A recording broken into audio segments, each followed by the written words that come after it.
Thank you, Brad, for talking to the Economic Times. It's a real pleasure to talk to you. Let me start by asking you, Ashwini Vaishnaw, India's IT minister, said yesterday that $200 billion worth of investment is going to go into AI-led data centers. India is really putting out a large infrastructure play when it comes to AI. Where do you see Microsoft fit into that strategy? Well, I would say two things. First, we are very optimistic and bullish about the future here in India. That's why Satya Nadella in December announced our $17 billion plus investment.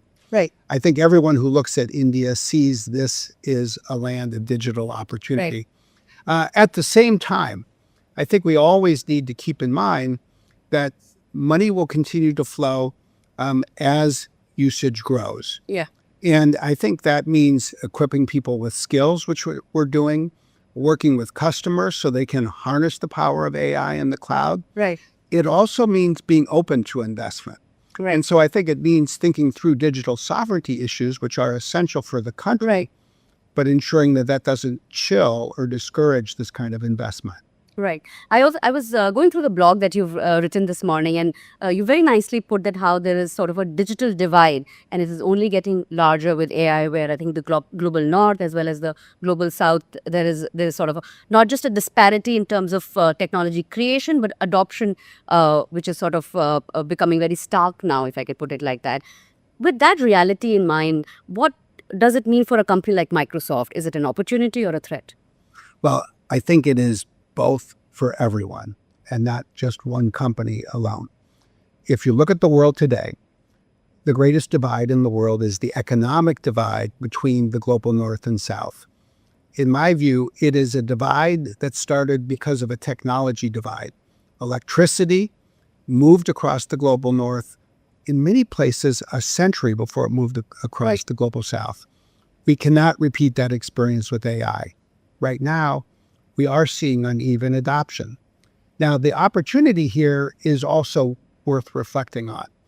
If we can bring AI to the global south, it creates what could well be the best opportunity this century for catch-up growth by the global south. So the key is to bring it here. Now, what does that mean? It means infrastructure, not just data centers, but connectivity and electricity.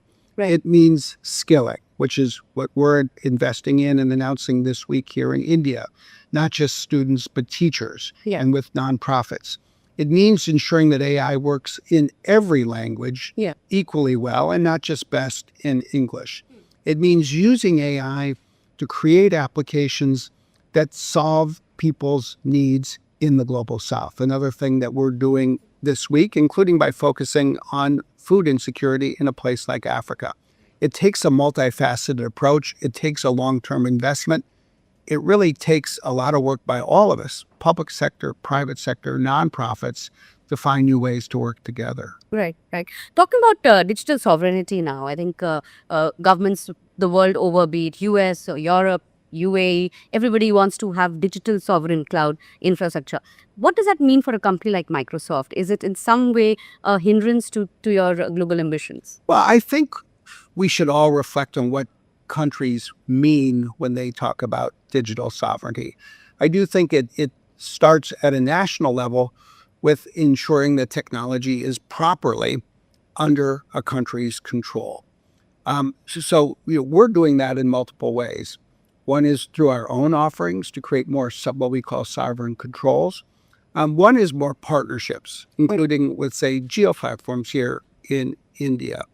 But I also think we should reflect on the fact that this is an even bigger issue in 2026 than it was, say, a year or two ago, because people have concerns about continuity. They're afraid that if they rely on technology from a foreign company, they might put themselves in a position where a foreign government could shut off access to that technology. This is a diplomatic problem, and in part, it requires a diplomatic solution. Not just business solutions, not just engineering solutions, but diplomatic solutions. What I hope is that the Indian government and the U.S. government will show the world there is a way to solve this. And as they finalize trade agreements together, that they will agree that each country will make its market open for digital services from the other country. And in exchange, they each agree that they will never shut off access to supply.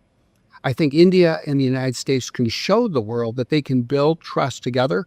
This will support the Indian economy, Right. especially the Indian developer community, which is so important for the United States and the world. It will also help American technology companies. It will give an incentive to American technology companies to keep investing in infrastructure in India. Right, right. India has just signed a large, very big, and it's a milestone FTA with US as well as the EU. If you were to draw a framework for digital sovereignty in today's AI age, what would it be? And what would you tell a country like India? I would say focus on three things. Keeping your market open because you need the investment. We all need the investment. The amount of investment that is needed for AI infrastructure is so high. Even the US is looking for foreign direct investment. Number two, protect privacy. Protect privacy by having an international agreement in place that regulates when governments in one country may seek data in another for, say, law enforcement purposes and the like. And third, ensure continuity of services. In exchange for keeping the market open, guarantee that the supply will always be available. Right, right. Talking a little bit about regulation, again, governments the world over are trying to regulate AI in various ways, right?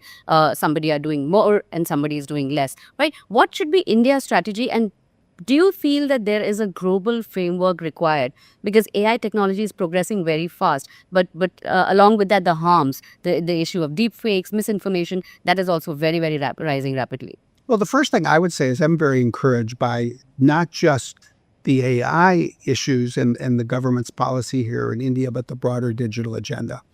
When you look at what the Indian government put together on, say, privacy, it was a very thoughtful conversation.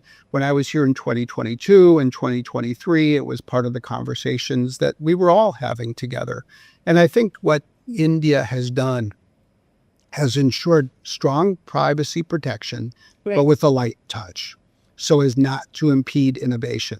And I think that basic recipe should also be something that is pursued for AI more broadly. And I think we're going to see this government and others pursue that. I do think ultimately the world will benefit from international collaboration, starting with dialogue and access to a common set of information. But over time, finding its way towards agreements that protect AI in a similar way, that protect people in a similar way. Because I think when that is in place, it makes it easier for the technology to move around the world. That is what helps advance economic development. Let's harness the power of AI to put a country like India and other countries around the world at the frontier of innovation and economic growth. Right, right. I want to talk a little bit more about the AI harms, right? Given the fact that, there is so much of concentration happening among a few companies right now, and especially in the US, do you feel that these companies have a greater responsibility to also make sure that, we are, while working on the progression of the technology, also taking care enough that the harms are taken care of? In the context of AI, I think there are a couple of questions and topics that we all serve ourselves well by thinking about more. One is, how do we ensure that the benefits of AI can spread while protecting children? I think the social media experiment showed the world that it's not good to let the technology go for a decade before really learning and thinking about and even trying to regulate some of those issues. And I think that's what you're seeing more across the industry. You're seeing it at Microsoft, and I think we need to do more. Second, there's this obviously hugely important question: how will AI change the world of work? What will the impact be on jobs? What will the impact be on job opportunities? Right. I think the most important thing we can do is start by recognizing we're still early. We're basically at the 3-year and 3-month point since ChatGPT was released. It's a time for all of us to be curious rather than judgmental, and to recognize that humans are in control. We will decide, governments will decide, companies and employers will decide how to put AI to use. And I think as a company at Microsoft, we're very focused on trying to think and understand these issues, but then take action to skill people more broadly, to work with leaders, managers in companies and other employers, so they're using AI to boost productivity Yeah. but also boost job satisfaction. Right. If we pursue those two goals together and equip people with skills, then I'm an AI optimist. Right. But mostly I would say I'm also an AI realist. And by that I mean we all need to focus, learn, think, and act together to make the most of what this technology offers. I think it's very relevant for a country like India, which has so many of, almost of its entire middle class employed in the IT sector, which is right now getting very, very challenged with what AI can do as far as automating jobs and all.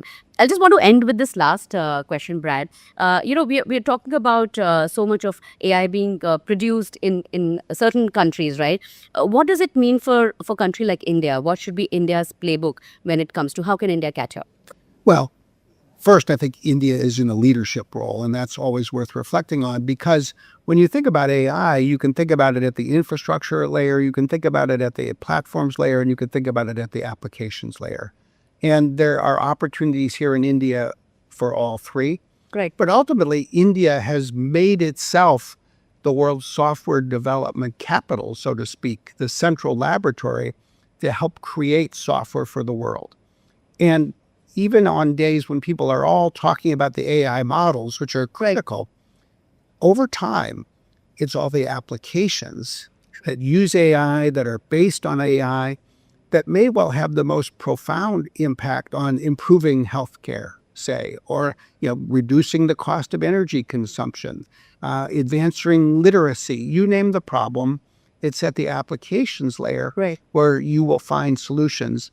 And the developer population in India, I think, should look at this as an opportunity to grow. It will require new skills. It will require working in some different ways, but the world is going to need more digital technology, not less. And India is in one of the world's best positions to meet that need. Sure. Thank you so much for this conversation, Brad. Really appreciate your Thank time. you. Thanks again.